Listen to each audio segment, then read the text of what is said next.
Biggest issue for us is affordability of housing and housing supply. I think in terms of the London plan, some very difficult issues for a mayor to tackle, but I think we've got to see the London plan imposing really rigid targets around affordable housing and affordable housing delivery, helping us deliver housing in volume, but also being very clear that housing just as an investment item is not acceptable, and a much more consistent approach from the mayor and through the London plan on that.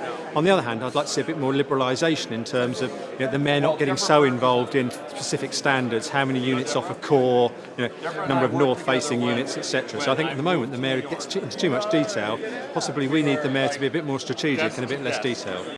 I think in terms of the future of the London plan, it's moving away from that central activity zone to something which is based around growth across the suburbs, and I think it was described as a pizza approach against a donut approach, which I think was quite nice. And I think that's the really important thing, that the next iteration of the London plan has got to be much more about growth around London and across London, rather than concentrated growth in the centre, which is probably now overheated. Still a certain degree of confusion around density and what we mean by density and what we mean by high density.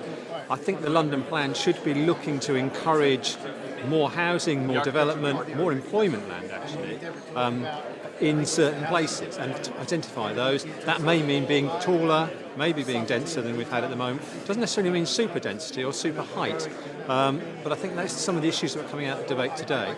It's about density, and London is quite a dense city, not a particularly dense city. How we have a really good model of density, which makes better use of space and creates places where people want to be, because people seem to want to be in dense places where there's activity, where there's life. They don't want to be in boring, bland suburbs. They don't want to be in huge tracts of open space. Certainly in parts of Ealing, I think we can also, we can take height in the right place. And if you're going to go high, it's all about good design. But I think there are also really good models for places like Old Oak Common of 6-8 stories, tight, dense urban street pattern, really tight to structures like canals, small, narrow streets effectively, which could work really well because you get that life and vitality at ground level. And I think around transport nodes, we ought to be looking to deliver more housing, and that's just the way to do it.